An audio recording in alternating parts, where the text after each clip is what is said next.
Este podría haber sido uno de los mayores desastres en la historia de la aviación.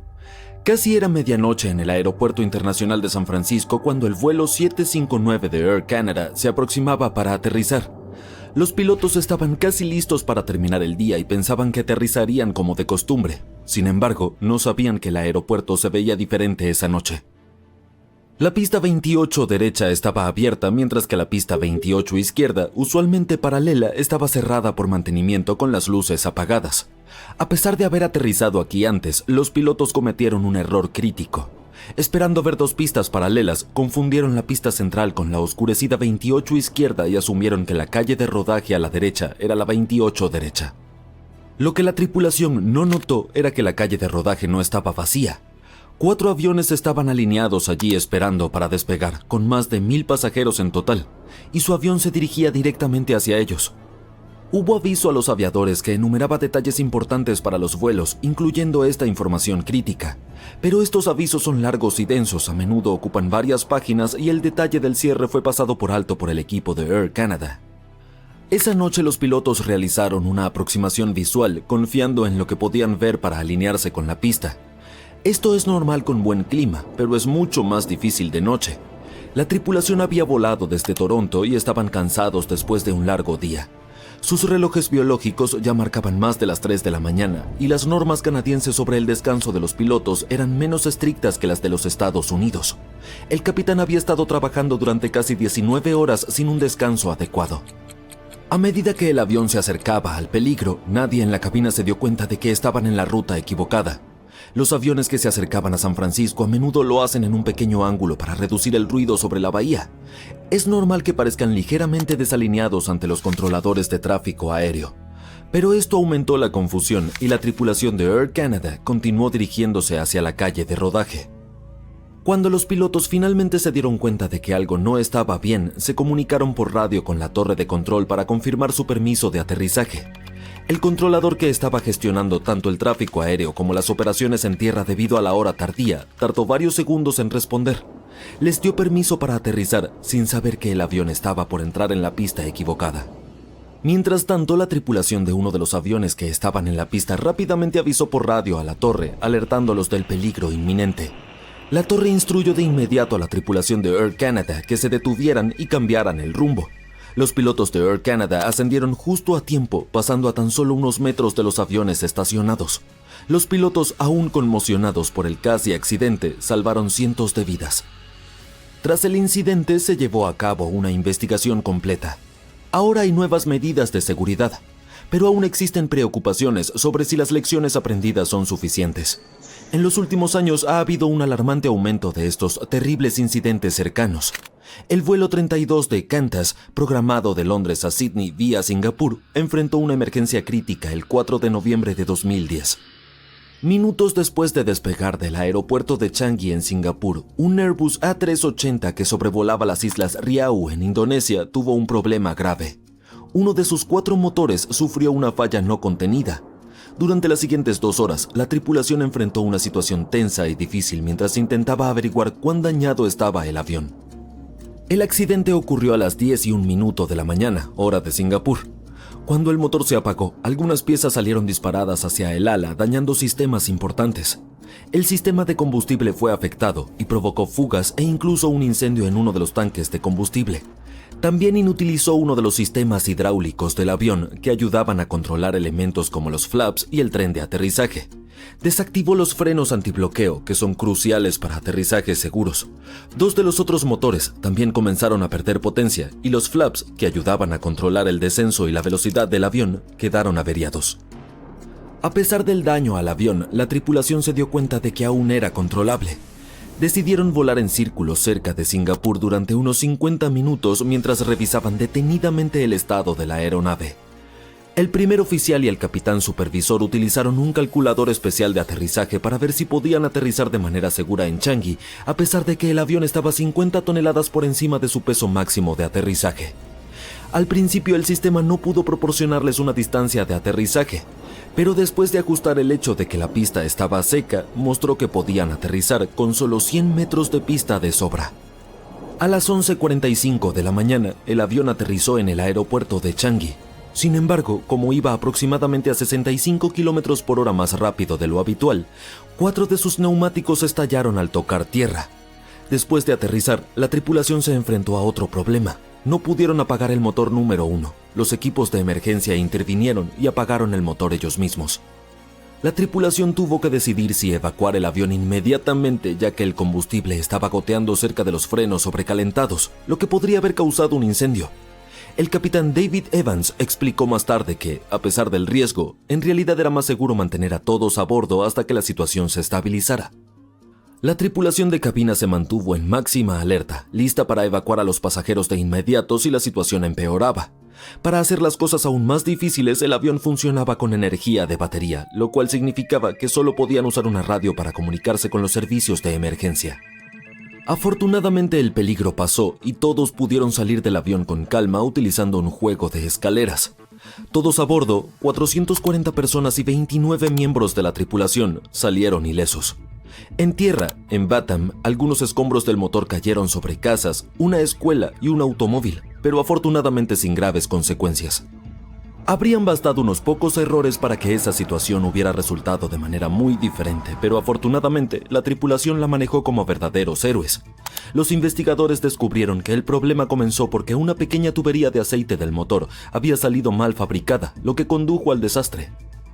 Esta fue la primera vez que ocurrió una falla de motor como esta en un A380. Era y sigue siendo el avión de pasajeros más grande del mundo. Como resultado, Qantas y algunas otras aerolíneas dejaron temporalmente en tierra todos sus aviones A380 para asegurarse de que estuvieran en condiciones. Otro incidente similar ocurrió con el vuelo 85 de Northwest Airlines en 2002. El avión despegó del aeropuerto metropolitano de Detroit a las 2:30 de la tarde. Había 4 pilotos a bordo. A unas 7 horas de vuelo, a 10.000 metros de altitud, surgió un problema inesperado. El avión giró bruscamente inclinándose hacia la izquierda. Al principio, los pilotos pensaron que había fallado un motor. El capitán principal regresó rápidamente a la cabina y tomó el control manual. Se declaró una emergencia y decidieron desviar el vuelo a Anchorage. Era difícil comunicarse ya que estaban en una zona con señales débiles. Al final se conectaron con otro vuelo cercano que transmitió su llamada de emergencia a Alaska. La situación era tan extraña que ninguno de los procedimientos de emergencia habituales funcionó. La tripulación de vuelo llamó a la sede de Northwest Airlines en Minneapolis para pedir ayuda, pero ni siquiera ellos pudieron encontrar una solución. Afortunadamente los pilotos trabajaron juntos para controlar el avión. Lograron dirigirlo usando los alerones y aplicando más potencia a un motor que al otro. Esta maniobra complicada les permitió aterrizar sin peligro en Anchorage. Después del incidente, la NTSB y Boeing investigaron una vez más. Un profesional de la NTSB lo describió como un suceso dramático que requería un examen minucioso. Encontraron una grieta en el módulo de control de potencia del timón, lo que había provocado la rotura de parte de su carcasa metálica. Esta rotura era extraña porque afectaba el recubrimiento exterior del módulo, no solo las partes internas. La NTSB concluyó que la fisura provocó lo que se conoce como una sobrecarga del timón, donde el timón se empuja hasta su posición máxima y se queda allí, causando un giro repentino y peligroso. Todas estas terribles situaciones muestran cómo la fatiga, la falta de comunicación y los procedimientos obsoletos pueden llevar a desastres. Pero la cantidad abrumadora de accidentes en la historia, especialmente en los aeropuertos de Estados Unidos, solo toma un instante para que un vuelo rutinario se convierta en una apasionante historia de supervivencia. En un mundo donde un botón incorrecto o una ráfaga de viento inesperada pueden llevar a un desastre, es crucial que todos sigamos las reglas de seguridad. Desde abrocharnos los cinturones hasta levantar las persianas durante el aterrizaje, hemos aprendido todo esto de nuestros errores. Sigue en sintonía para descubrir más. Se produjo un momento alocado en pleno vuelo en 1993, cuando el piloto desplegó accidentalmente los slats, unas piezas ubicadas en el borde delantero del ala. Ahora bien, el clima era bueno. Los pasajeros estaban relajados. Todos estaban haciendo lo que querían. De repente, sintieron un golpe inesperado. Al instante, el piloto automático se desactivó. El capitán comenzó a luchar con los controles. El avión se tornó inestable. Comenzó a oscilar y a girar de forma dramática, lo que resultó en un descenso rápido de 1500 metros. La vibración lanzó la cabina en un caos total. Los pasajeros gritaban de miedo. Los slats solo deben usarse durante los despegues y aterrizajes, no en pleno vuelo. Fue el vuelo 583 de China Eastern Airlines, volando sobre el Pacífico, en su trayectoria de Shanghái a Los Ángeles. El piloto declaró una emergencia y dirigió el avión a una base aérea en Alaska. De las 255 personas a bordo, 60 terminaron en un hospital y, lamentablemente, 2 no sobrevivieron. El piloto realizó algunas maniobras rápidas para estabilizar la aeronave, pero muchas personas sufrieron heridas debido a que no tenían sus cinturones de seguridad abrochados. Los especialistas supusieron que los slats se desplegaron debido al diseño de la palanca de control. La empresa fue la culpable de eso. El avión fue producido de tal manera que la palanca puede haberse movido accidentalmente mientras se navegaba. Por suerte, la tripulación estaba entrenada y el avión en sí estaba bien, excepto por la cabina desordenada. Las consecuencias de este incidente fueron muy costosas.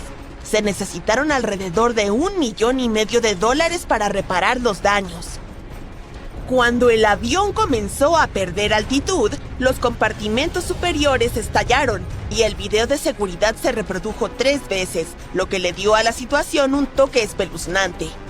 Una vez que el avión se estabilizó, las azafatas entraron en acción. Proporcionaron primeros auxilios y dejaron kits vacíos esparcidos por la cabina. Resultó que el diseño erróneo del mango de control de los slats ya había causado 11 incidentes similares antes. Probablemente, el capitán lo rozó por accidente mientras ajustaba los controles de velocidad. La falta de entrenamiento de los pilotos en temas de gran altitud y el sistema de advertencia de pérdida agravaron la situación. Si los pasajeros hubieran mantenido sus cinturones de seguridad abrochados, las lesiones habrían sido mucho menos graves. Esto ha sido la norma en muchos otros accidentes. Probablemente conozcas este anuncio de los aviones. Incluso si la señal del cinturón de seguridad está apagada, manténlo abrochado si estás sentado. Los expertos dicen que es una buena idea hacer esto. Aunque volar es seguro, es inteligente mantener el cinturón de seguridad abrochado debido a que puedes experimentar turbulencias inesperadas. Se trata de mantenerse seguro durante esos momentos de agitación y sacudidas, especialmente esas turbulencias engañosas durante el clima tormentoso. Sarah Nelson, la presidenta de la Asociación de Asistentes de Vuelo, cree que el letrero del cinturón de seguridad debería permanecer encendido durante todo el viaje. Predecir las turbulencias es como intentar adivinar el clima. No es 100% preciso. Las turbulencias pueden ocurrir en cualquier lugar. Los aviones son resistentes, por lo que pueden manejar una turbulencia realmente mala. El verdadero riesgo es lesionarse durante esos momentos, no que las aeronaves se desmoronen. Es raro, pero los accidentes aún ocurren. En un dramático episodio en 2016, un piloto realizó una maniobra digna de un superhéroe, gracias a la cual salvó 439 vidas. Se estaba preparando para despegar en Shanghái. De repente, otro avión apareció en la pista frente a él. Reaccionando con una velocidad relámpago, el piloto elevó rápidamente su aeronave. Evitó el desastre por poco. El piloto fue premiado con $360,000 por sus notables habilidades. Logró esquivar el otro avión por menos de 20 metros, aproximadamente la longitud de un camión de remolque. Resultó que los controladores de tráfico aéreo y la tripulación de aterrizaje habían confundido las cosas. 2 controladores perdieron sus licencias y 13 más tuvieron problemas. Dicen que este incidente fue como un regreso a la colisión en el aeropuerto de Tenerife de 1977. En aquel entonces, 2 aviones Jumbo chocaron en una pista con niebla. En esa ocasión, estos no tuvieron suerte. El incidente fue un desastre total. Ciertos accidentes en la historia de la aviación han prevenido otros. Con cada choque se mejora algo crucial. En 1956, 2 aviones chocaron sobre el Gran Cañón, lo que resultó en la trágica pérdida de 128 vidas a bordo. Esta tragedia impulsó una mejora en el sistema de control de tráfico aéreo por valor de $250 millones. La Agencia Federal de Aviación también apareció en 1958 para supervisar la seguridad aérea. Luego, en 1986, un avión privado ingresó de forma accidental al área de control de Los Ángeles y colisionó con otra aeronave. Esta tragedia se cobró la vida de 86 personas. Como respuesta, se introdujeron sistemas de prevención de colisiones. En 1978, el vuelo 173 de United enfrentó un problema con el tren de aterrizaje. Esto provocó un accidente que se cobró 10 vidas. Esto desencadenó una transformación en la formación de la cabina de mando, lo que introdujo la gestión de recursos de cabina. Este método de gestión se alejó del enfoque tradicional centrado en el capitán para enfatizar el trabajo en equipo y la comunicación entre la tripulación. Otra mejora tuvo que ver con prevenir emergencias durante el vuelo. En 1983, el vuelo 797 de Air Canada experimentó humo en el lavatorio trasero, lo que llevó a un accidente que se cobró 23 vidas. La FAA respondió exigiendo detectores de humo y extinguidores de fuego automáticos en los lavatorios de los aviones. Después de 1988, las aeronaves fueron reequipadas con cojines de asiento resistentes al fuego y luces de piso, con los más nuevos adoptando materiales resistentes a las llamas. Los vientos pueden ser peligrosos bajo ciertas circunstancias. El accidente del vuelo de Delta 191 en 1985 destacó los peligros de la cizalladura del viento. Esfuerzos de investigación por parte de NASA y la FAA llevaron al desarrollo de detectores de cizalladura del viento mediante un radar de proyección frontal. Para mediados de los 90, estos se convirtieron en estándar en los aviones comerciales. Desde entonces, el número de accidentes relacionados con la cizalladura del viento se ha reducido de forma significativa. En 1989, el vuelo 232 de United Airlines enfrentó una pesadilla cuando una falla del motor del DC-10 lo dejó prácticamente incontrolable.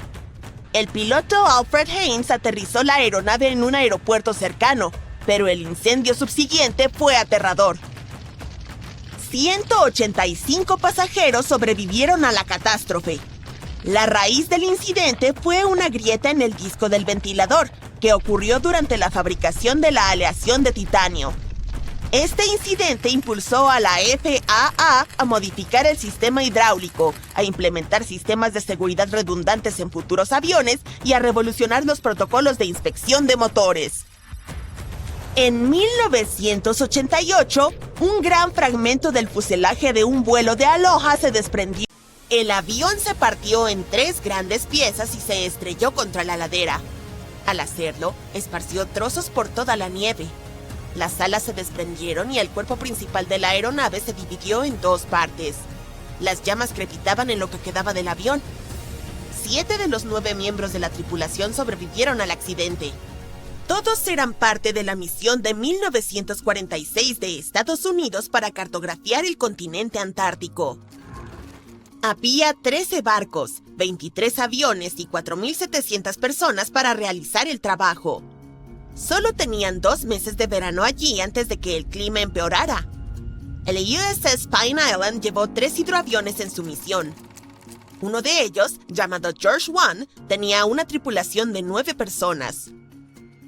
Fueron en su primera misión de 10 horas. Más tarde, cuando llegó el momento del segundo vuelo, el clima empeoró, con mares tormentosos y baja visibilidad.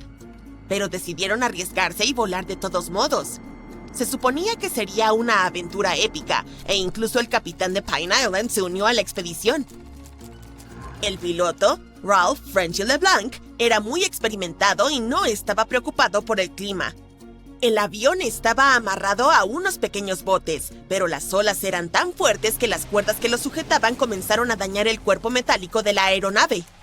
Los miembros de la tripulación tuvieron que colocar 4 propulsores espaciales, llamados botellas de despegue asistido por cohetes, para ayudar al avión a despegar. Lo logró después de una carrera de aproximadamente 8 kilómetros, pero se encontró de inmediato con una tormenta de nieve cegadora. James Robbie Robbins tenía apenas 19 años en ese entonces, pero ya contaba con 1500 horas de experiencia como operador de radar en ese tipo de hidroavión.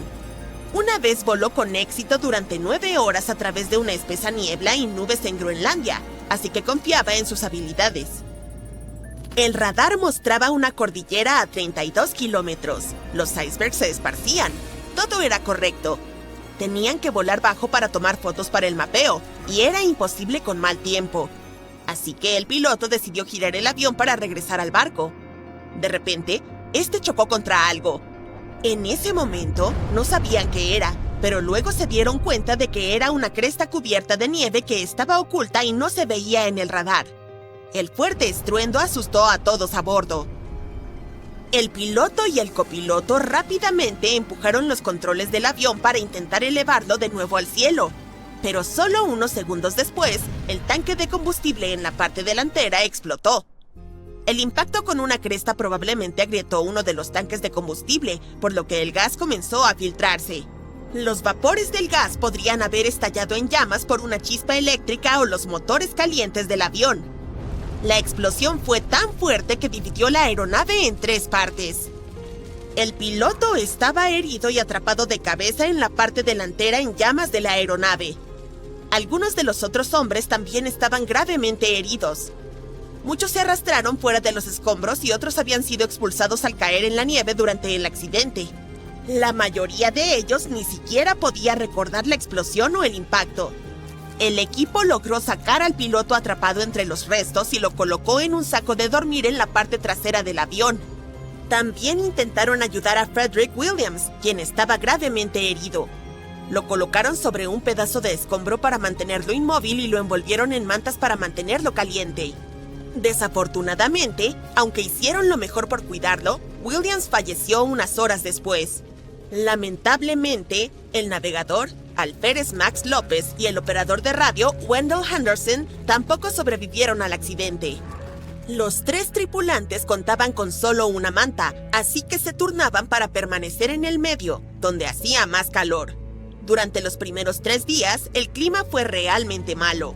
Nevó mucho y el cielo estaba muy oscuro y nublado. La tripulación comenzó a buscar entre los restos por algo útil.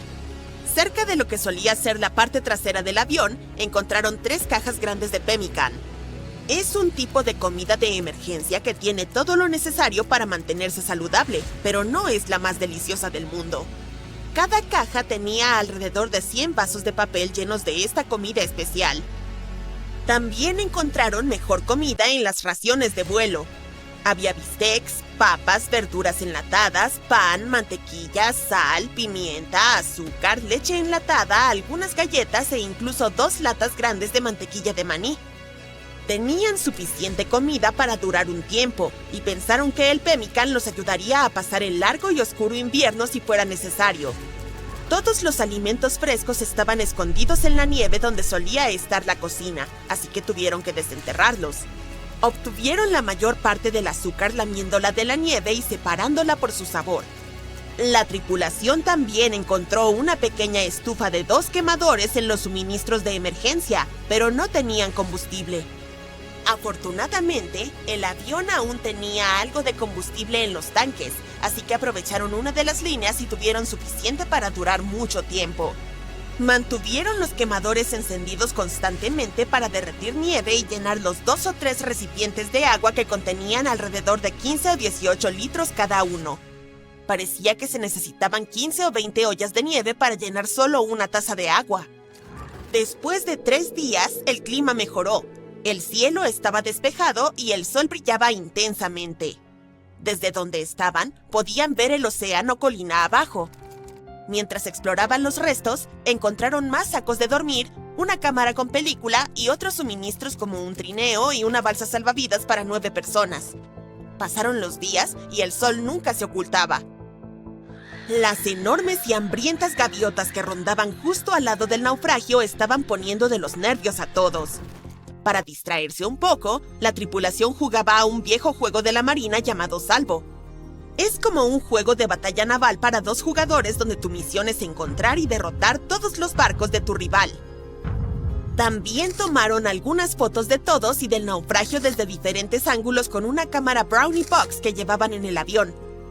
El operador de radar pintó grandes letras amarillas en las alas del avión con los nombres de los miembros fallecidos de la tripulación para asegurarse de que los rescatistas supieran lo que había sucedido. En el día 13, finalmente apareció un avión de rescate. Todos gritaban, movían los brazos, hacían de todo para llamar la atención del piloto, pero el avión no se detuvo y siguió volando. 2 horas después, regresó, y Robbins, apurado, arrojó combustible sobre una pila de material inflamable y le prendió fuego. La explosión fue tan grande que le quemó las cejas, pero funcionó. El avión giró y voló hacia ellos, moviendo sus alas como señal de que los había visto. El piloto dejó caer una nota atada a un peso. Decía, si pueden caminar hasta el lago, formen un círculo.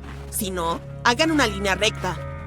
El lago estaba a 16 kilómetros de distancia, pero sabían que no tenían opción más que llegar allí, así que formaron un círculo señalando que estaban listos para ser rescatados. Luego se pusieron a trabajar. Apilaron sacos de dormir en un trineo y colocaron a su piloto herido en... Así que al fin decides usar esas millas de bonificación que tanto te costó ganar y volar en clase ejecutiva. Pero el sitio de la aerolínea te dice que solo hay asientos en clase económica en tu ruta, y ni siquiera es una aerolínea de bajo costo. Raro, lo sé.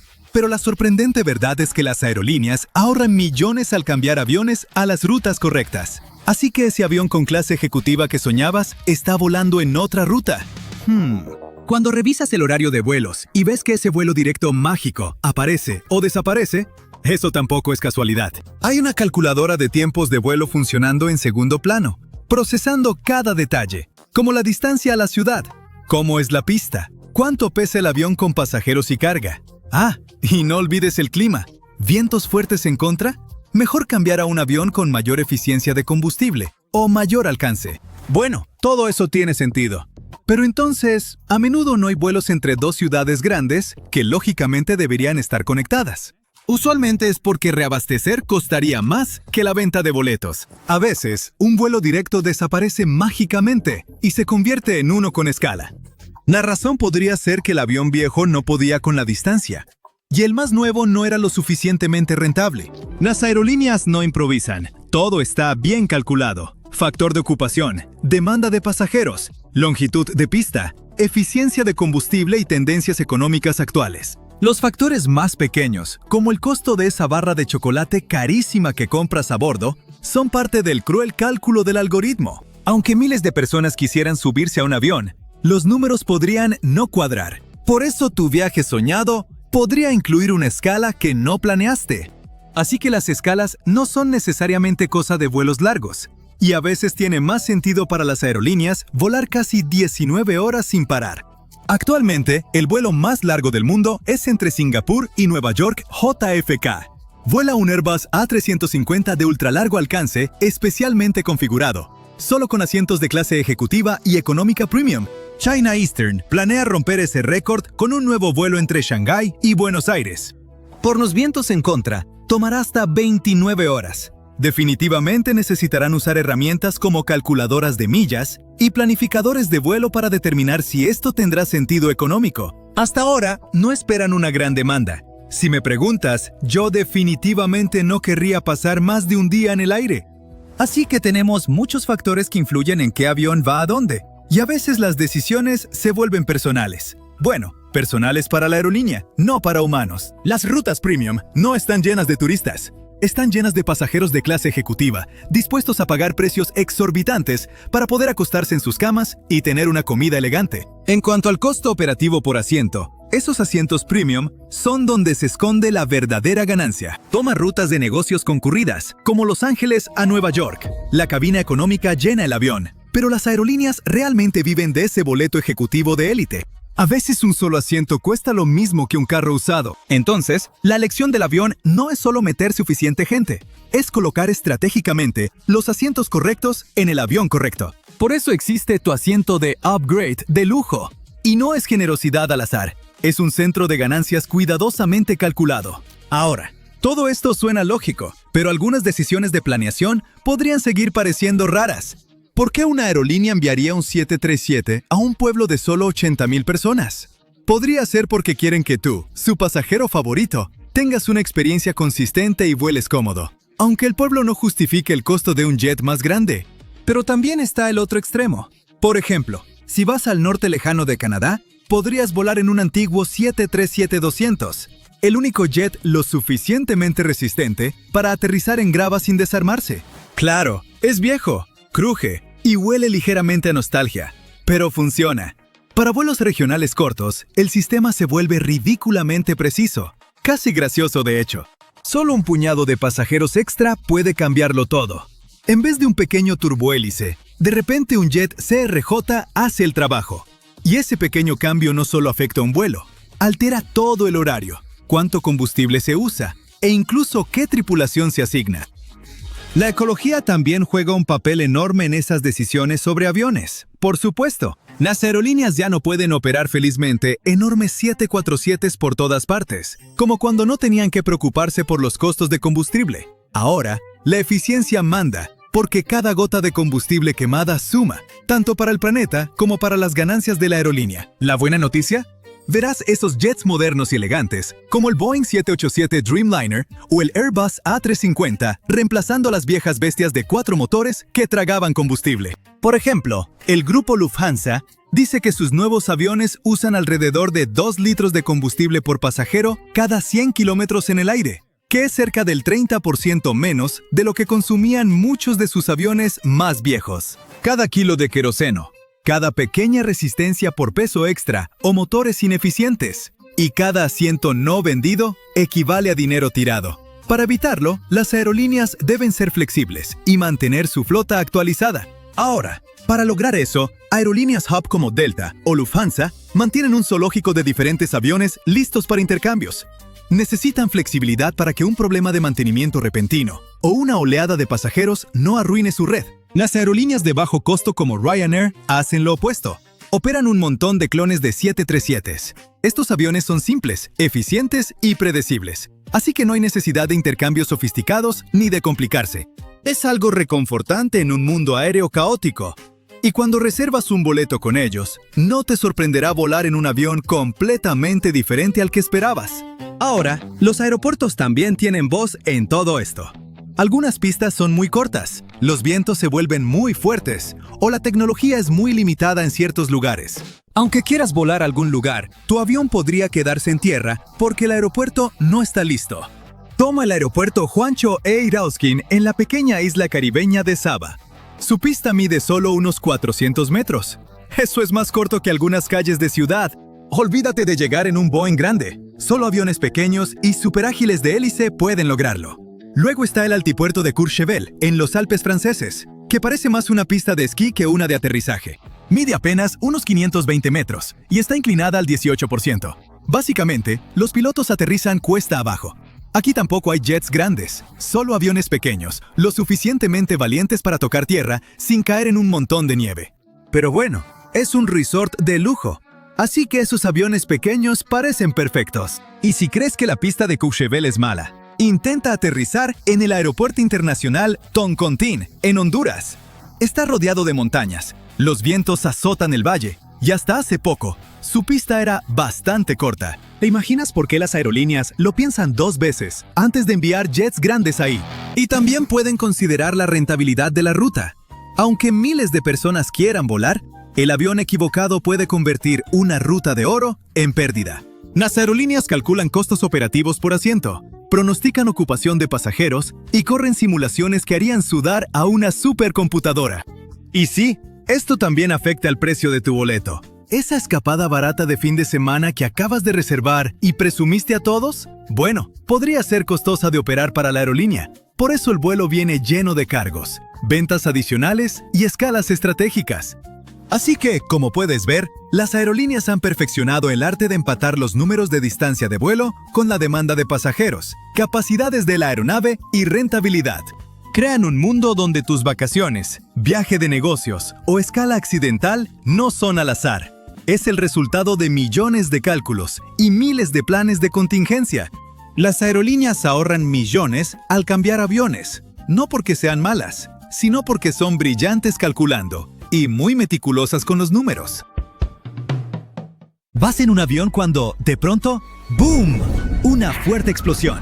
La cabina tiembla, suenan las alarmas y el avión se inclina bruscamente antes de empezar a caer. Los pasajeros gritan, pero tú tratas de recordar las reglas de seguridad en un accidente aéreo. Te pones el chaleco salvavidas, pero no lo inflas hasta que estés fuera del avión. Pero, ¿y si el avión tuviera su propio chaleco salvavidas? Me refiero a algo que se infla en segundos justo antes del impacto, como una especie de airbag gigante para aviones. Solo que este rodea todo el fuselaje. Cuando se despliega, el avión básicamente se convierte en un gran capullo esponjado, como el muñeco Michelin. Sé que se ve medio chistoso, pero esa idea tan rara podría salvar a cientos de personas y cambiar la industria aérea para siempre. Sí, los accidentes de avión podrían volverse cosa del pasado, pero solo si estamos dispuestos a aceptar un sacrificio enorme. No te preocupes, ya llegaré a eso. En junio de 2025, el vuelo Air India 171 despegó de Ahmedabad, India, con destino a Londres. Pero solo unos segundos después del despegue, se estrelló directo contra un edificio médico cercano. Fue devastador. Ese día, murieron los 12 tripulantes y 229 pasajeros. Increíblemente, un hombre, Vishwas Ramesh, de 40 años, originario del Reino Unido, sobrevivió. Iba sentado en el asiento 11A, justo junto a una salida de emergencia. Según las investigaciones preliminares, ambos interruptores que controlaban el suministro de combustible del avión se apagaron solo unos segundos después del despegue. Sin combustible, los motores simplemente no tuvieron la potencia suficiente para seguir ganando altura. Ahora imagina el miedo que debieron sentir los pilotos y los pasajeros al darse cuenta de que no había salida. Este hecho trágico se quedó grabado en la mente de dos ingenieros del Birla Institute of Technology and Sciences en Dubái, Eshal Wasim y Darsan Srinivasan. No podían dejar de pensar en eso, ni en todas las vidas que se perdieron. Así que decidieron que tenían que hacer algo. Había una pregunta que no dejaba de darles vueltas. ¿Por qué no existe un sistema que ayude a las personas a sobrevivir cuando falla un avión? Porque la verdad es que la mayoría de las tecnologías de seguridad aérea están diseñadas para evitar accidentes. Pero muy pocas te ayudan a sobrevivir. Uno. Y ahí fue donde su idea despegó. Querían crear algo diferente, algo que de verdad pudiera cambiar el futuro de la aviación. Así que se metieron de lleno en horas y horas de intensa investigación y desarrollo, y crearon un proyecto llamado Rebirth, que ellos describen como el primer sistema de supervivencia a accidentes impulsado por inteligencia artificial. Pero el mundo ya lo llama de otra forma: el avión a prueba de accidentes. Suena increíble, pero ¿cómo funciona en realidad? Pues, como te mencioné antes, es parecido a esa clásica medida de seguridad que todos conocemos en los carros: las bolsas de aire. Solo que en este caso, no protegen a los pasajeros dentro de la cabina. En vez de eso, estas bolsas de aire envuelven el exterior del avión, activadas por avanzados sistemas de detección con inteligencia artificial.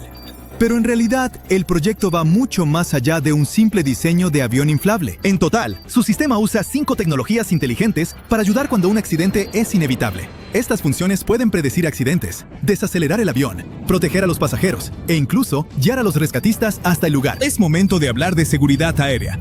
Primero, está la detección con inteligencia artificial. El sistema Rebirth entra en acción en el momento en que el avión deja el suelo. Piénsalo como tener a una Siri o Alexa súper inteligente a bordo, pero con un doctorado en aviones, que prácticamente puede convertirse en el piloto si hace falta. Esta inteligencia artificial monitorea constantemente la altitud, la velocidad, el rendimiento de los motores, la dirección, los sensores de fuego y la respuesta de los pilotos. Básicamente, está conectada a todo lo que pasa durante el vuelo. Si algo no cuadra, lanza una alerta. Y si un accidente se vuelve inevitable por debajo de unos 900 metros de altura, el sistema se activa de forma automática e incluso podría tomar el control del avión. Después vienen las bolsas de aire. Si hay una falla en el sistema y una colisión se vuelve inevitable, la inteligencia artificial activa bolsas de aire de despliegue ultra rápido. En menos de 2 segundos, se inflan como una palomita de maíz gigante que explota. Las bolsas de aire salen por la parte frontal, inferior y trasera del avión. Luego siguen inflándose hasta que todo el avión parece un brincolín inflable volador. Esta tecnología está hecha de capas de tela que absorben el impacto y protegen el cuerpo del avión. En teoría, este acolchado protector se asegura de que el aterrizaje no sea tan brusco, sin importar a qué velocidad vaya el avión. Después tenemos algo llamado empuje inverso. De hecho, es algo que los pilotos ya usan. El empuje inverso ocurre cuando los motores del avión empujan el aire hacia adelante en lugar de hacia atrás. Y eso ayuda a que el avión reduzca la velocidad después de aterrizar. Pero supongamos que es una situación crítica. El piloto está inconsciente y los motores siguen encendidos. Ahí es cuando el sistema Rebirth entra en acción y cambia los motores a modo inverso de forma automática para frenar el descenso. Y si los motores se apagan por completo, no hay problema. Ahí entran los propulsores de gas. Estos impulsores se encienden para reducir la velocidad del avión y estabilizarlo durante la caída, reduciendo la fuerza del impacto hasta en un 20%. Luego están los fluidos inteligentes. Son materiales especiales escondidos dentro de las paredes y los asientos. Se mantienen suaves y cómodos casi todo el tiempo. Pero en cuanto hay un impacto, se endurecen al instante para absorber el golpe y proteger a los pasajeros de... Y por último, está la fase de ayuda al rescate. Después del impacto, el sistema lanza una baliza de infrarrojos, coordenadas de GPS y luces intermitentes, además de un recubrimiento naranja brillante, para que los rescatistas puedan localizar el avión y llegar rápido a los sobrevivientes. Por ahora es solo un prototipo, pero uno muy prometedor. Sus simulaciones mostraron una reducción de la fuerza del impacto de más del 60%, y eso sí podría cambiarlo todo. A estas alturas ya tienen los datos, las simulaciones y el diseño listos. El siguiente paso es probarlo en el mundo real. Por ejemplo, en túneles de viento y en condiciones controladas. Y aunque todos están muy emocionados por ver esta tecnología de seguridad aérea en acción, hay algunas preocupaciones. ¿Recuerdas ese gran sacrificio del que te hablé antes? Bueno, aquí está. Añadir bolsas de aire a los aviones aumentaría muchísimo su peso, porque estas bolsas de aire tendrían que ser enormes para reducir de verdad las fuerzas de impacto de un avión comercial. Y si son así de grandes, también van a ser súper pesadas, ¿no? También hay dudas sobre qué tan efectivo sería en realidad el sistema de monitoreo con inteligencia artificial. Expertos explican que, aunque la IA podría detectar qué tan cerca está el avión del suelo y decidir cuándo activar las medidas de seguridad, todavía hay muchas variables en tiempo real que considerar al hacer un aterrizaje fuera de un aeropuerto. Y en cuanto a esas bolsas de aire gigantes, incorporarlas a los aviones comerciales haría a las aeronaves mucho más pesadas, lo que quizá no sea tan práctico. Requeriría innovaciones enormes en ingeniería aeronáutica, todo para evitar un tipo de accidente que quizá solo ocurra una vez en varias décadas. Así que sí, todavía no todo el mundo está del todo convencido. Porque hay que recordar que los accidentes de avión en realidad son muy raros, aunque no siempre lo parezca. Últimamente en redes sociales, la gente ha empezado a sacar teorías de que son cada vez más frecuentes, pero eso simplemente no es cierto. Las estadísticas muestran que los accidentes aéreos han disminuido en las últimas 2 décadas, y los expertos dicen que en realidad estás mucho más seguro volando que manejando hacia el aeropuerto. Las probabilidades de que alguien muera durante un vuelo comercial son bajísimas, de más o menos 1 entre 13.7 millones de abordajes de pasajeros en todo el mundo. Lo que quiero decir es que viajar en avión sigue siendo la forma más segura de moverse. Pero bueno, si podemos hacerlo todavía más seguro, ¿por qué no, verdad? Y de eso se trata exactamente el proyecto Rebirth. Por cierto, su idea es tan impresionante que se convirtió en finalista del prestigioso premio James Dyson, un reconocimiento que se da a inventos que realmente podrían cambiar el mundo. Y aunque su idea podría ser la ganadora, el equipo dice que la fama no es la meta. Ven esta competencia como una oportunidad para impulsar su visión y hacer que volar sea más seguro para todos. Y tal vez algún día ayudar a salvar vidas cuando todo lo demás falle. Así que sí, todavía hay retos. Pero esta nueva tecnología de seguridad podría cambiar la industria aérea de una vez por todas. Déjame contarte una historia aterradora.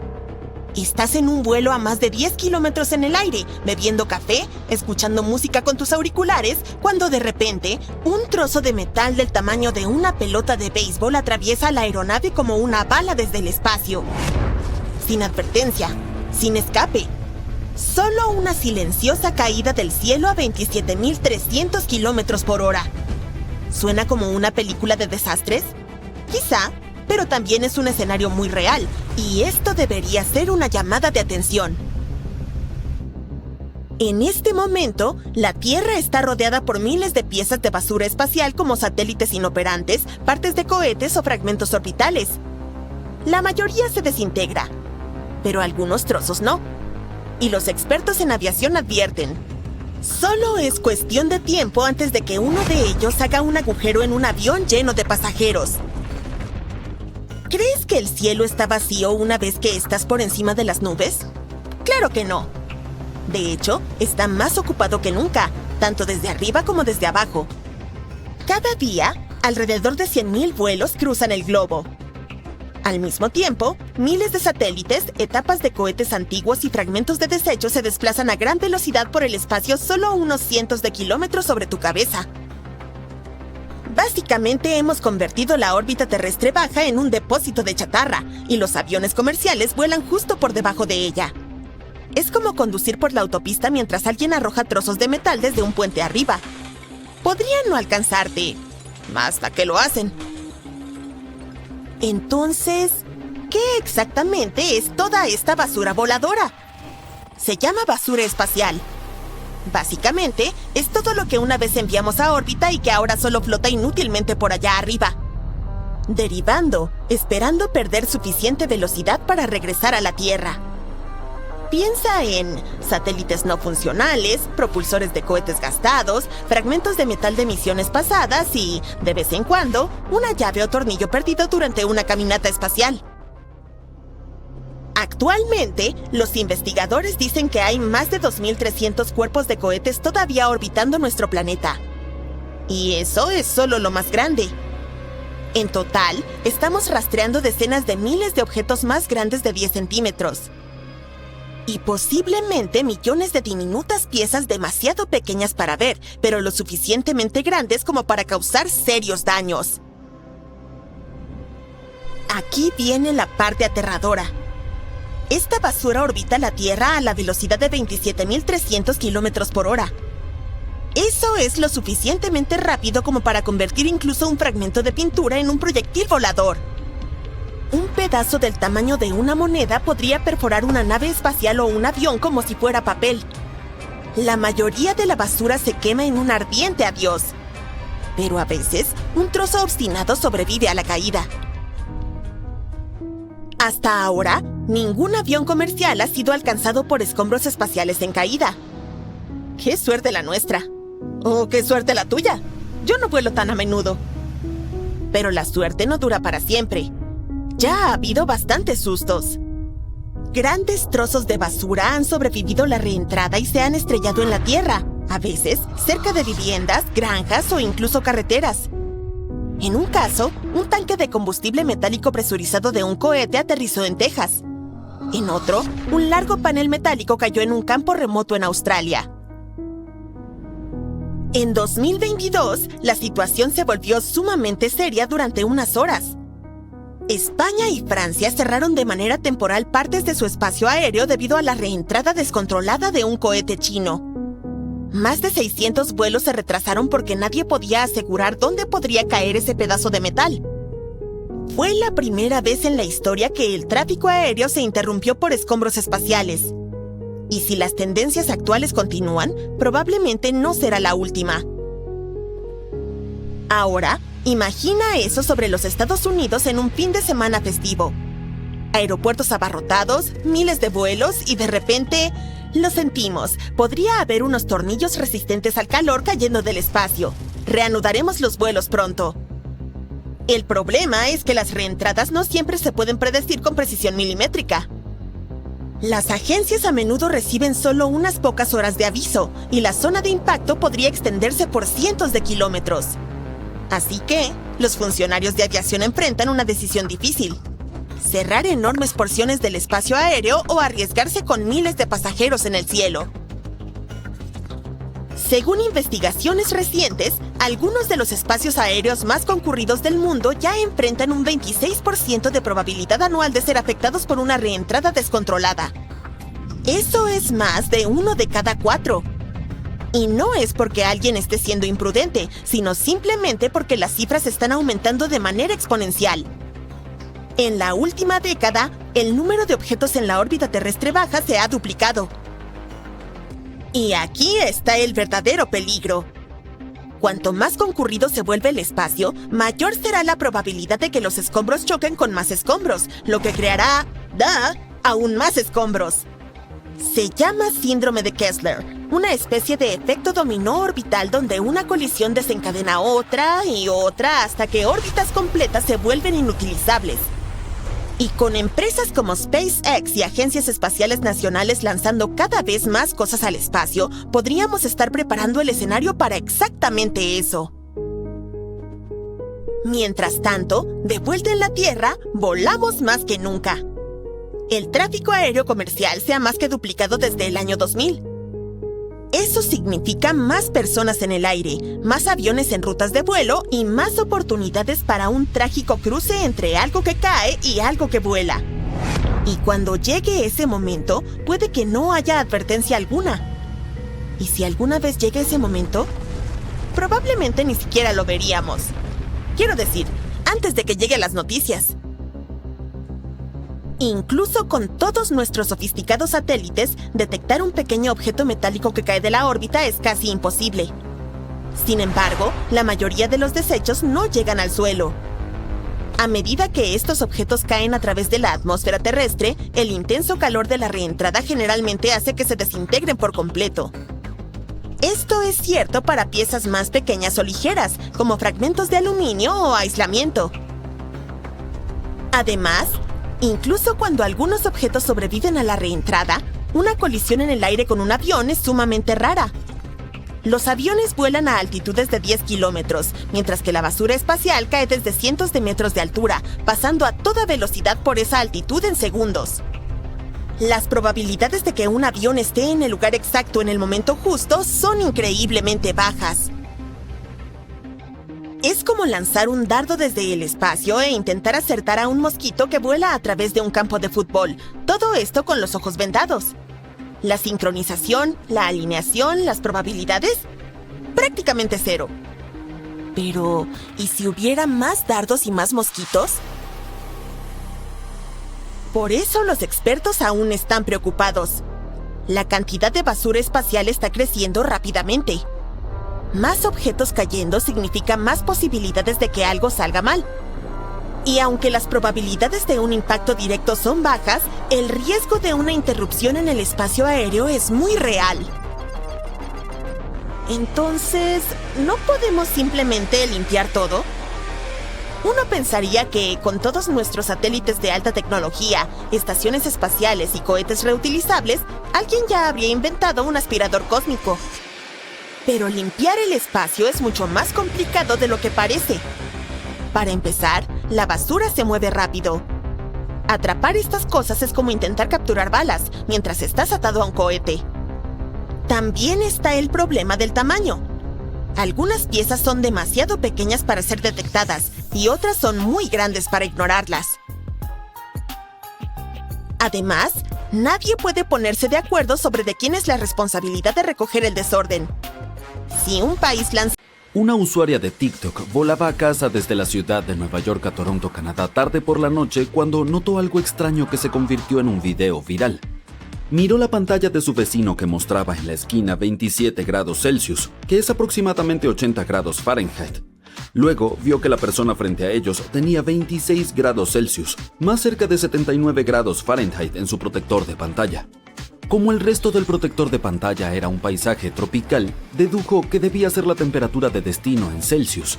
Pero no, se dirigía a Toronto a finales de octubre, lejos de los sueños tropicales. Entonces, ¿qué significaba esta temperatura y por qué en el mundo era diferente para distintos asientos?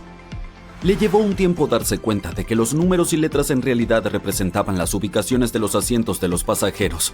Muchos otros usuarios de TikTok apoyaron a la autora del video y dijeron que tuvieron que leer los comentarios para entender qué estaba pasando. En realidad no está tan mal. El avión suele dividirse en varias zonas. Cada una de ellas normalmente tiene su propio controlador del sistema de aire acondicionado. Estos dispositivos se asemejan a los paneles de termostatos domésticos, excepto que cada uno tiene configuraciones de dial separadas para cada zona de la cabina. Entonces, es muy posible que haya temperaturas ligeramente diferentes dependiendo de dónde estés sentado en el avión. Pero los miembros de la tripulación suelen ajustarla entre 21 y 24 grados Celsius para que te sientas como en casa. Esta es la temperatura que probablemente ajustes en tu aire acondicionado en tu hogar, ¿verdad? Y debido a que todas las personas tienen diferentes temperaturas corporales, la tripulación del avión generalmente apunta al extremo inferior de ese espectro, en especial durante vuelos matutinos o vespertinos en verano. Sentir un poco de frío es definitivamente mejor que sudar, ya que el aire cargado hace más difícil para los pasajeros respirar. Y aquellos que sufren de mareos pueden sentirse aún peor en temperaturas cálidas mientras vuelan a través de turbulencias. El aire acondicionado de la cabina también se dirige al compartimiento de carga en el vientre del avión. Se enfría un poco más para cuando llega allí. Además, el área de carga está menos aislada que la cabina. Por lo tanto, generalmente está alrededor de 6 grados Celsius y medio en el área de carga de un Boeing 767. La zona principal donde viajan las mascotas puede alcanzar hasta 20 grados Celsius. Dependiendo de la posición del avión, el aire proviene de 3 fuentes principales. Cuando una aeronave está estacionada en la puerta de embarque, a menudo utiliza aire proveniente del suelo. Este, llamado aire preacondicionado, proviene de una gran máquina de aire acondicionado en tierra.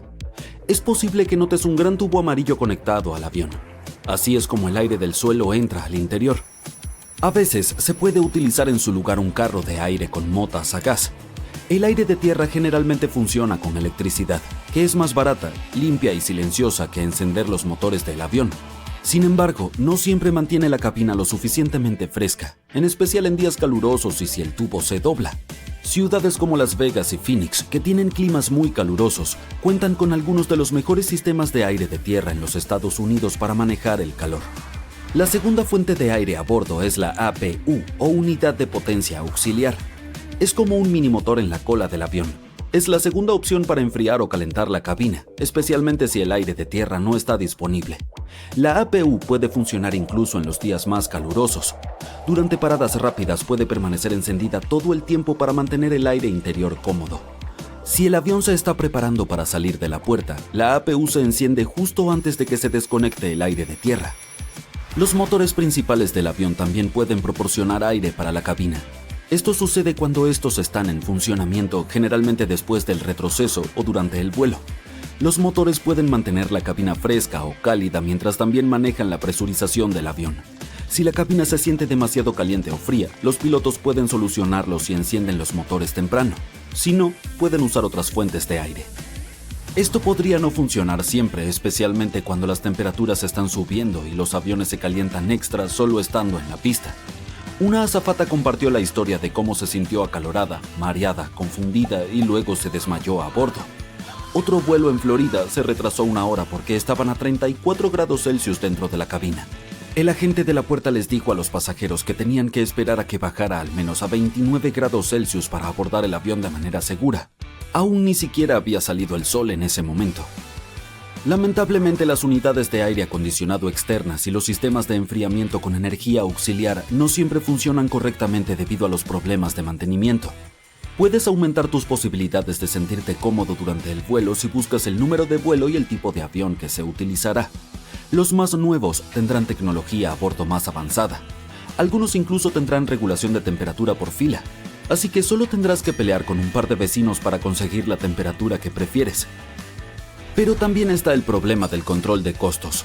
Algunas aerolíneas obligan a sus pilotos a ahorrar en combustible y mantenimiento y no les permiten usar la unidad de potencia auxiliar u otros motores mientras el avión está en la puerta de embarque o en la pista. Si usan demasiado combustible para el aire acondicionado en tierra, podrían tener que repostar más tarde. Otro gran problema con el clima caluroso es cómo afecta el despegue. Los aviones son muy pesados y la gravedad los atrae hacia el suelo. Para elevarse, necesitan sustentación, que es la fuerza que se opone al peso de la aeronave y la mantiene en el aire. Cuando el aire se calienta, se expande, lo que significa que hay menos moléculas de aire para empujar el avión hacia arriba. Por cada aumento de menos 14,78 grados Celsius, un avión pierde aproximadamente un 1% de su sustentación. Entonces, en climas muy calurosos puede ser mucho más difícil para los aviones despegar. y si hace demasiado calor, incluso podría ser imposible. Este problema es especialmente complicado en aeropuertos situados en lugares altos donde el aire ya es más delgado y en aeropuertos con pistas cortas que ofrecen a los aviones menos tiempo para acelerar. Por ejemplo, a 20 grados Celsius, un avión podría necesitar una pista de 1981 metros de longitud para despegar. Pero si la temperatura es de 40 grados Celsius, el mismo avión necesitaría 2.499 metros de pista. En 2018, debido a una ola de calor en Londres, tuvieron que sacar a pasajeros de 14 vuelos. Esto ocurrió en el aeropuerto de la ciudad de Londres, que tiene pistas más cortas que otros aeropuertos en la zona, por lo que tienen que despegar en un ángulo más inclinado. Habría sido imposible si el avión hubiera estado cargado al máximo. Y tendrían que usar mucho combustible extra para hacerlo volar. En un vuelo, tuvieron que pedirles a 20 pasajeros que se quedaran atrás. Como nadie se ofreció voluntario para no volar a Ibiza, tuvieron que elegirlos al azar. Esto hizo que el avión fuera más liviano y pudiera despegar de forma segura. Los científicos también han observado que los vientos de frente que ayudan a las aeronaves a despegar se han ralentizado en aproximadamente 2.3 nudos cada década. Esto redujo el peso máximo de despegue de los aviones. Si te preocupa más el frío que el calor, hay buenas noticias para ti. Dado que los aviones vuelan a casi 12.192 metros sobre el suelo, pueden perfectamente soportar temperaturas congelantes de alrededor de menos 56 grados Celsius. Mantienen el combustible caliente en tierra y una vez que el avión está en vuelo, el motor lo calienta, por lo que funciona perfectamente incluso en cielos helados. El aire frío en realidad ayuda a los aviones a volar mejor porque es más denso que el aire caliente. Esto significa que pueden despegar más rápidamente y volar de manera más eficiente. Pero el clima frío plantea desafíos como el hielo y la nieve. Si la nieve o el hielo se adhieren a partes importantes del avión como las alas, pueden alterar el flujo de aire suave que ayuda al avión a volar. Para solucionar esto, el personal de tierra rocía las alas con un líquido anticongelante caliente para derretir la nieve y el hielo. Cuando el avión está en vuelo, las alas se mantienen libres de hielo porque el aire caliente del motor las calienta y la velocidad del avión evita. El primer tipo lo suficientemente loco como para intentar volar en algo eléctrico fue un francés hace 140 años. El principal problema en ese entonces, las baterías no eran exactamente de larga duración ni potentes. Apple, Tesla, Samsung, las baterías modernas duran siglos. Bueno, en realidad no. Incluso la batería más grande de un automóvil eléctrico no podría mantener un avión en el aire, al menos no por mucho tiempo. En este momento, 0,4 kilogramos de combustible de avión tiene casi 60 veces más energía que una batería normal. Tendrían que hacer el tanque de combustible 60 veces más grande y llenarlo con baterías. Pero las baterías pesan, por lo tanto, necesitarías hacer que el avión eléctrico sea más potente para soportar el peso. Entonces, necesitarías aún más baterías, lo que significaría más peso, por lo que tendrías que hacer un dispositivo aún más fuerte. Y ya te haces una idea. Pero los ingenieros están tratando de encontrar un equilibrio. En 1973, dos de ellos pusieron un motor eléctrico en un planeador. Y sí, voló durante 14 minutos. En realidad no lo suficiente para volar a cualquier parte, pero aún así fue el primer vuelo tripulado de un avión eléctrico. Unos años más tarde, uno permaneció en el aire durante 35 minutos. Su motor eléctrico solo tenía 3.5 caballos de fuerza y su batería fue tomada de un helicóptero Hughes 500.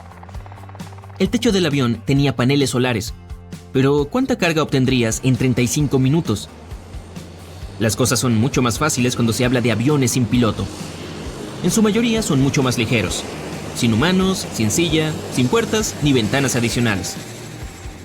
El Pathfinder de la NASA estableció un récord mundial a una altitud de 21,5 kilómetros. Sin motores a reacción, sin combustible, solo una batería bastante fuerte. En 1990, el Sunseeker 1 cruzó todo Estados Unidos con un motor eléctrico. Tomó 21 vuelos y 121 horas en el aire. La mayoría de los aviones comerciales normales lo hacen de una sola vez y solo se necesitan 5 horas. Después de eso, la tecnología comenzó a mejorar. Hora de los Solar Impulse. ¡Uf! ¡Qué gran nombre para una banda! La envergadura de este gigante era aproximadamente la misma que la del Airbus A380, el avión de pasajeros más grande del mundo. Pero su peso total era básicamente el mismo que el de un SUV o una camioneta. Le pusieron enormes alas y los cargaron con paneles solares. Esta vez realmente recargaron el avión mientras volaba, ¿no? Podría permanecer en el aire durante un tiempo increíblemente largo y viajar grandes distancias. Como parte de su viaje alrededor del mundo, pasó casi 5 días en el aire. y viajó más de 6.500 kilómetros entre Japón y Hawái. ¡Aloha! ¿Pero por qué tardaría 5 días? Bueno, esa cosa iba solo a 72,5 kilómetros por hora. Es como si tu abuela condujera en la carretera. A mi abuela le gusta la velocidad. Y no puede simplemente construir un avión. Primero debe pasar por un duro proceso de certificación. Cada tornillo, tuerca, perno, cada centímetro de tu nuevo avión necesita ser probado por seguridad. Eso lleva años. Muchos soñadores han tomado otro camino. Toman un avión existente, tiran el viejo motor de gasolina y lo cambian por uno eléctrico. Los motores eléctricos son mucho más ligeros y ocupan menos espacio, pero esas baterías pesadas lo compensan con creces. Estos aviones mejorados pueden despegar, pero solo pueden volar distancias cortas. ¡Qué asombroso! Los aviones a reacción emiten cerca de 1.000 millones de toneladas de CO2 por año. Son un jugador importante en el juego de la contaminación, pero la mitad de todos los vuelos del mundo tienen menos de 800 kilómetros de largo. Una cosa es conseguir un avión gigante en el aire para viajar de Nueva York a París, pero es totalmente diferente si solo necesitas volar de Nueva York a DC o de Seattle a Vancouver. Son solo unos pocos cientos de kilómetros, pero usan algunos de los mismos aviones. Es una locura. Literalmente despegan, ganan la altitud adecuada e inmediatamente comienzan su descenso. Es como conducir hasta tu propio buzón de correo en un tanque. Cada hora en el aire le cuesta miles a las aerolíneas y bombea una gran cantidad de CO2 a la atmósfera. Hagámoslo. Paso 1. Reemplaza los aviones que consumen combustible por otros eléctricos. Será más barato para todos, más silencioso y limpio.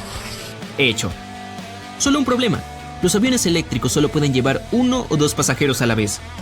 Ese es el piloto y el copiloto. El camino a seguir: construye un avión eléctrico desde cero. Eviation Alice podría ser el primer avión comercial totalmente eléctrico, con 9 pasajeros y 2 miembros de la tripulación. Parece un barco volcado y tiene 3 hélices, 2 en las alas y 1 detrás de su cola en forma de V chica. Tan largo como un autobús escolar, tan ancho como una limusina. ¿El secreto? Es casi el doble de ligero que un autobús escolar. Eso ayuda a que los motores trabajen menos y significa vuelos más largos. Está hecho de materiales compuestos, básicamente de lo que están hechos algunos barcos. Y sus baterías equivalen al 60% de su peso. Están en todas partes. En las alas, la cola, el pico, los ojos, las plumas. Es broma. Alice tiene un alcance máximo de 1.050 kilómetros. Eso es como de Los Ángeles a Las Vegas y viceversa, y luego de regreso a Las Vegas una vez más. Su velocidad de crucero es de solo 443 kilómetros por hora, mucho más lenta que la de los aviones propulsados por combustible. Pero la principal ventaja de Alice es el dinero. 1 hora en el aire le cuesta a la aerolínea $200. Eso es mucho más barato que incluso esos pequeños aviones que usan los millonarios para volar al Cabo el fin de semana. Entonces, ¿qué está esperando Eviation? Bueno, sobre todo necesita infraestructura. Pero eso podría no ser un gran problema. Hay casi 20.000 aeropuertos en Estados Unidos. La mayoría de ellos no se utilizan porque son demasiado caros para operar o porque ninguna aerolínea quería molestarse en volar allí. Pero Alice es mucho más barata de mantener y hace mucho menos ruido. Imagínate el aeropuerto del futuro.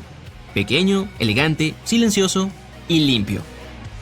Los ingenieros quieren cargar a Alice con cargadores móviles, como una versión eléctrica de esos camiones de gasolina que ves en el aeropuerto. Para un vuelo de 1 hora, Alice necesita cargarse durante 30 minutos. Y en realidad eso no es tan malo. Pero imagínate si fueras a tomar un vuelo de 14 horas con esa cosa. Estarías esperando en la puerta durante 7 horas. Alice cuesta $800 menos por hora que otros aviones. Pero el avión en sí es bastante costoso. Unos $4 millones. Aún así, es solo un poco más caro que uno de estos jets privados. Alice se está preparando para un vuelo totalmente certificado en 2022. Eso significa que son solo unos pocos años antes de que los vuelos regionales se vuelvan eléctricos, al menos algunos de ellos. Pero si los aviones eléctricos quieren jugar en las grandes ligas, necesitan resolver ese mismo problema de siempre: sus baterías. Las baterías de iones de litio modernas tienen serios problemas, son inflamables, pierden su carga más rápido cuanto más las recargas, y el frío hace que no funcionen tan bien. La próxima generación de baterías son las baterías de litio-azufre. Tienen más poder y son más limpias para el medio ambiente, pero su principal desventaja es que se desgastan rápidamente. Entonces los científicos están buscando otra tecnología para mejorar las cosas. los aviones híbridos podrían ser el camino del futuro. Eso es lo que hacen cada vez más los coches, en parte combustible y en parte batería. Quizá los aviones sean iguales. Y ya existen aviones ligeros de 2 plazas que utilizan un motor híbrido. El avión despega silenciosamente con la energía almacenada en sus baterías. Una vez que está en el aire, se convierte en combustible. Algunos motores cargan la batería mientras está funcionando, algo así como la batería de tu automóvil. Los aviones eléctricos no son el único camino a seguir. Algunas empresas están trabajando en aviones de biocombustible que funcionan con energía hidroeléctrica. Algo como aceite vegetal, pero esos aviones también son bastante pequeños. Probablemente el próximo gran avance en la industria de las aerolíneas serán los aviones sin piloto. Las computadoras ya hacen un montón de trabajo pesado, y si vuelas largas distancias, la mayor parte ya está en piloto automático. Y aunque es muy extraño y aterrador pensar que no hay nadie volando tu avión, la mayoría de los problemas son causados por errores humanos. Entonces, no hay humanos, no hay errores. La mayoría de los clientes dicen que no les gusta la idea, pero es probable que eso cambie pronto. Me pregunto si algunos robots con inteligencia artificial formarán parte de la tripulación, o si pequeños drones volarán por la cabina sirviendo bebidas.